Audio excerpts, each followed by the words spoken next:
एक के बाद एक ईरान के सबसे ताकतवर लोग खत्म हो रहे हैं और पूरी दुनिया खासकर मुस्लिम देश बस देख रहे हैं। मरने से कुछ घंटे पहले ईरान के एक लीडर ने कहा, हम अकेले लड़ रहे हैं और एक भी मुस्लिम मुल्क हमारे साथ खड़ा नहीं हुआ। इस वॉर को सिर्फ 19 से 20 दिन हुए हैं और अब तक ईरान में 3000 से ज्यादा लोग मारे जा चुके हैं, हजारों जख्मी हैं। सबसे बड़ा झटका तब लगा जब आयतुल्लाह अली खामेनेई ईरान के सुप्रीम लीडर एयर स्ट्राइक में मारे गए। उसके बाद एक ही वेव में कई टॉप लीडर्स खत्म हो गए। अली शामखानी ईरान के security chief, Saleh Asadi top military intelligence head, Hussein Jabal Amelian IRGC general. दुनिया में 50 से ज्यादा मुस्लिम देश हैं और सभी बस तमाशा देख रहे हैं और ईरान अकेला लड़ रहा है। 28 फरवरी 2026 की रात मिडिल ईस्ट की हिस्ट्री की सबसे शॉकिंग रात बन गई। रात के अंधेरे में अमेरिका और इजराइल ने मिलकर एक मैसिव मिलिट्री ऑपरेशन लॉन्च किया जिसका नाम था ऑपरेशन एपिक फ्यूरी। यह ऑपरेशन इतना बड़ा था कि सिर्फ पहले 12 घंटों में ही ईरान के अंदर 900 से ज्यादा एयर स्ट्राइक्स की गई। फाइटर जेट्स, क्रूज मिसाइलें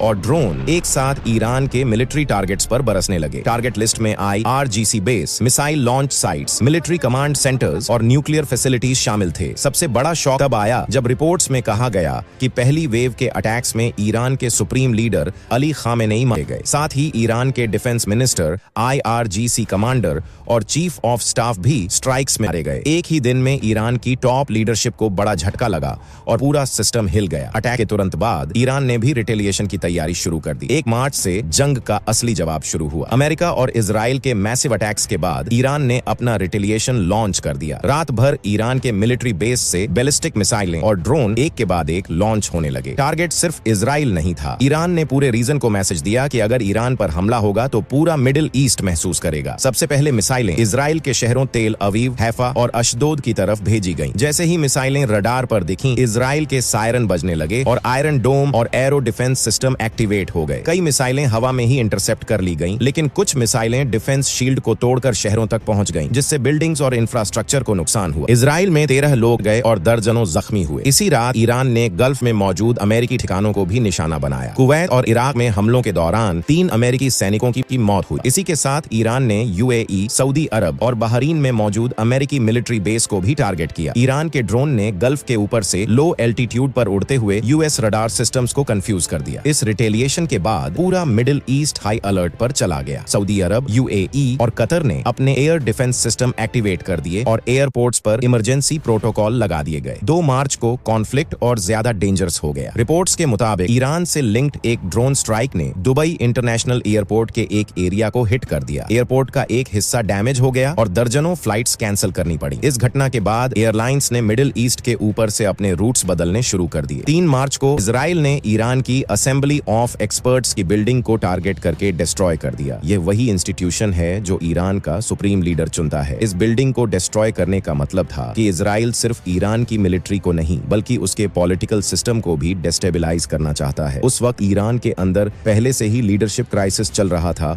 और इस अटैक ने सिचुएशन को और कॉम्प्लिकेटेड बना दिया। 4 मार्च तक अमेरिका और इजराइल ने ईरान के मिलिट्री इंफ्रास्ट्रक्चर को सिस्टमेटिक तरीके से टारगेट करना शुरू कर दिया। लगातार स्ट्राइक्स में टारगेट बने missile depot, air defence system, military command centres, ballistic missile launchers. Reports के मुताबिक ईरान के कई मिसाइल लॉन्चर्स और एयर डिफेंस बैटरियां डिस्ट्रॉय हो गईं और 5 मार्च को वॉर का सबसे पावरफुल अटैक हुआ। अमेरिका ने अपने स्टेल्थ B-2 बॉम्बर्स डिप्लॉय किए। ये बॉम्बर्स ईरान के न्यूक्लियर साइट्स के ऊपर पहुंचकर GBU-57 bunker buster bombs drop करने लगे। ये बॉम्ब्स दुनिया के सबसे पावरफुल नॉन न्यूक्लियर वेपन्स में से एक माने जाते हैं। रिपोर्ट्स आईं कि इन स्ट्राइक्स के बाद ईरान के न्यूक्लियर फैसिलिटीज को हेवी डैमेज हुआ और न्यूक्लियर प्रोग्राम को बड़ा झटका लगा। 6 और 7 मार्च तक कॉन्फ्लिक्ट और एक्सपैंड हो गया। लेबनान से हिजबुल्लाह ने इजराइल पर रॉकेट फायर करने शुरू कर दिए। इसी दौरान इराक में ईरान समर्थित मिलिशिया ने US मिलिट्री बेस पर ड्रोन और रॉकेट अटैक्स लॉन्च कर दी। 8 से 10 मार्च के बीच ग्लोबल इकोनॉमी पर सबसे बड़ा असर पड़ा। स्ट्रेट ऑफ हॉर्मुज, जहां से दुनिया का लगभग 20% ऑयल सप्लाई गुजरता है, वहां शिपिंग एक्टिविटी लगभग रुक गई। रिपोर्ट्स के मुताबिक शिपिंग 97% तक गिर गई। इसका सीधा असर ऑयल मार्केट पर पड़ा और ऑयल प्राइस तेजी से बढ़ने लगे। एनालिस्ट्स कहने लगे कि अगर कॉन्फ्लिक्ट ऐसे ही चलता रहा तो ऑयल प्राइस $200 प्रति बैरल तक पहुंच सकता है। 11 मार्च तक बैटलफील्ड से एक और शॉकिंग खबर आई। रिपोर्ट्स के मुताबिक अमेरिका के डिफेंस सेक्रेटरी ने दावा किया कि ईरान की 80% ऑफेंसिव मिलिट्री कैपेबिलिटी डिस्ट्रॉय हो चुकी है। 12 और 13 मार्च को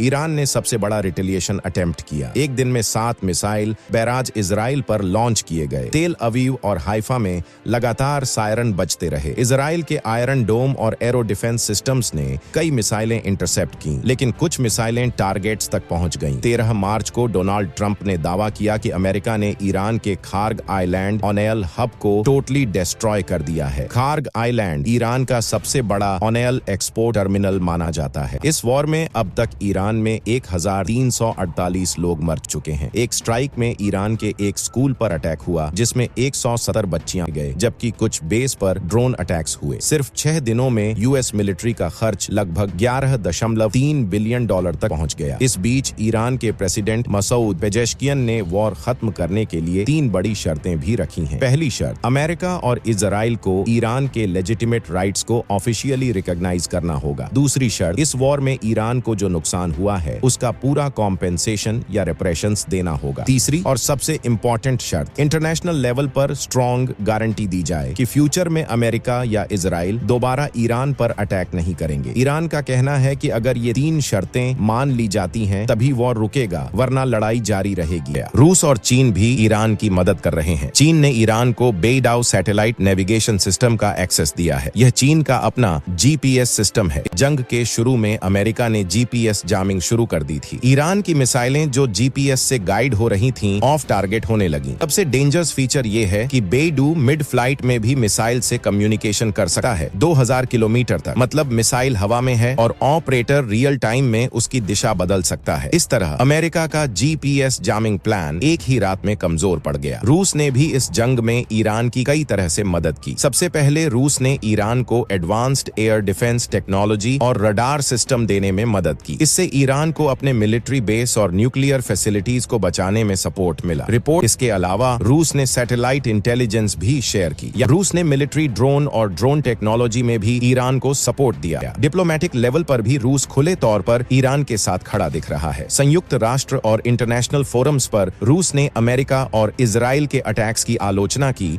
और ईरान को पॉलिटिकल सपोर्ट दिया। इस तरह चीन टेक्नोलॉजी और नेविगेशन सिस्टम से मदद कर रहा है, जबकि रूस मिलिट्री टेक्नोलॉजी, इंटेलिजेंस और डिप्लोमेटिक सपोर्ट से ईरान के साथ खड़ा है। और 17 मार्च को ईरान के टॉप लीडर अली लारिजानी भी स्ट्राइक में मारे गए। 19 मार्च युद्ध अभी भी जारी है, कोई सीज फायर नहीं हुआ। क्या इस वक्त मुस्लिम देशों को ईरान का साथ देना चाहिए या डर के युद्ध से दूर रहना सही है? कमेंट में अपना जवाब दो।